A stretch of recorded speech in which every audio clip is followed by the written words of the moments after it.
fauteuil blanc.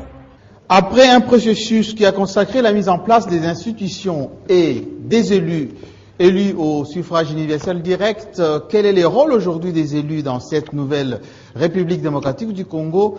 On en parle aujourd'hui dans Fauteuil blanc. Invité, Denis Kambaï, député national. Je me suis retrouvé dans l'opposition par rapport à mon appartenance politique. Face à lui, Nancy Odia. On a l'impression que les députés sont plus ancrés dans des questions de polémique. Miles Chibangu. Quelle est finalement la place de la démocratie? Vous êtes président du Grand Kasaï. Par définition, ce sont deux provinces distinctes avec autant des tribus, d'ethnies, et même des variantes. C'est quoi d'abord le Grand Kasaï? Première question. Et puis deuxième question, ce n'est pas un peu... Allez, je me lance. Une casserole fourre-tout, où vous mettez tout dedans, où personne ne partage aucun intérêt avec l'autre. Merci beaucoup. Je crois le Grand Kasaï, c'est une vision. D'abord, elle est constitutionnelle partant de la disposition des espaces linguistiques. Vous savez, je ne voudrais pas vous surprendre que nous avons 4 espaces linguistiques, lingalophone, swahilophone, lubaphone et congophone. C'est-à-dire par rapport à cet espace linguistique, le Grand Kasaï, c'est le territoire, pour ne pas parler d'un espace géographique qui est essentiellement confiné dans ce que nous avons parlé de l'espace lubaphone. Lequel espace à l'intérieur, il y a autant de cultures et autant de langues aussi, telles que les Songé, les Tétéla et d'autres communautés. Et Tétéla a à voir avec quelqu'un de Chilengi. Oui, mais ça, je ne voudrais pas vous amener à une nouvelle réflexion de dire que par rapport à la disposition géographique dans laquelle il se retrouve aujourd'hui, un Tétéla se trouvant au centre. Moi-même, je suis né à Lodja, je me suis toujours dit que non, je suis plus Tétéla que certains Tétéla qui peuvent se croire être Tétéla, même si j'appartiens à d'autres tribus. C'est ça la vision que nous avons.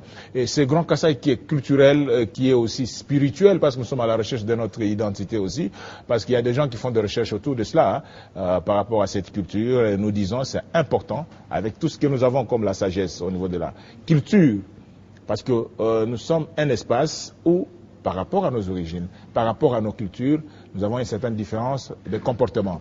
Et ce qu'on nous a enseigné, que ce soit dans des différents écrits, que ce soit, je ne voudrais pas blasphémer pour aller dans le Coran ou dans la Bible, mais je crois qu'il y a certaines similitudes de comportement de ce peuple par rapport à la réalité. C'est pour cela que Denis Kambaï, est-ce que la faiblesse justement du Grand Kasaï ne réside pas dans vos divisions, dans votre manque de leadership et en même temps dans ces déficits démocratiques qui est en quelque sorte votre vice?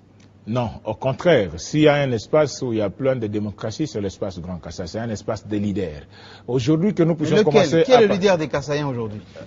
Je n'aime pas parler des hommes. Les leaders de Kasaïens, ce sont des convictions d'appartenir à un espace. Vous savez que c'est plein d'hommes politiques actuellement dans l'espace Grand Kasaï et que nous puissions avoir cette conviction des autorités traditionnelles de vouloir accompagner une certaine génération pour la mobilisation des énergies, pour la défense de notre culture. C'est ce qui est déjà quelque chose de très important. Parce que comme vous le savez, j'ai toujours donné un petit exemple, Jean-Marie, accorde-moi une minute sur ça, c'est un problème très important, que pendant la transition, pratiquement tous les cabinets ministériels, tous les cabinets de 4 vice-présidents et présidents de la République, 1+4, les directeurs de cabinet étaient tous de cet espace. Est-ce un hasard ou c'est un message Vous pensez que vous êtes le plus intelligent de tout le monde? Je ne voudrais pas faire de polémique. Je ne voudrais pas faire... Arrêtez d'applaudir. Je ne voudrais pas faire de polémique, mais je crois que c'est cet espace spirituel, Dieu l'a créé avec un objectif. Et ce n'est pas un hasard si le président de la République doit y revenir par plus de 4 fois, en train de faire venir comme directeur de cabinet. C'est un constat. C'est un constat qui nous interpelle, nous, d'une fils du Grand Kasaï, par rapport à ce que nous avons eu à faire à la FIKIN. C'est pour cela que nous commençons un peu à cultiver un autre sens, une autre vision par rapport à cet espace, à la recherche de notre identité culturelle et spirituelle. Alors, juste une petite question. Le Grand Kasaï, ce n'est pas un marchepied pour Denis Kambaï parce qu'il a des ambitions? Non, non, si c'était cela, les autorités traditionnelles n'auront pas fait confiance à Denis Kambaye. Et j'ai dit, Denis Kambaye, j'ai une vision, je ne voudrais pas parler à terme personnel, parce que quand nous avons commencé la fraternité des étudiants kassaïens à l'université de Kinshasa, je n'avais pas un jour des ambitions de croire que je serais mais vous ne direz pas le contraire. Et aujourd'hui, Jean-Marie, Oui. l'importance de la question, c'est de dire quoi? Nous ne sommes qu'au service des autres, nous ne sommes que des envoyés de défenseurs de cette culture. Et s'il y a un espace où pour que tout le monde regarde dans la même direction, et il faut faire un travail en profondeur, c'est cet espace du Grand Kassai. Merci bien. On termine maintenant avec la partie journalistique, bien entendu.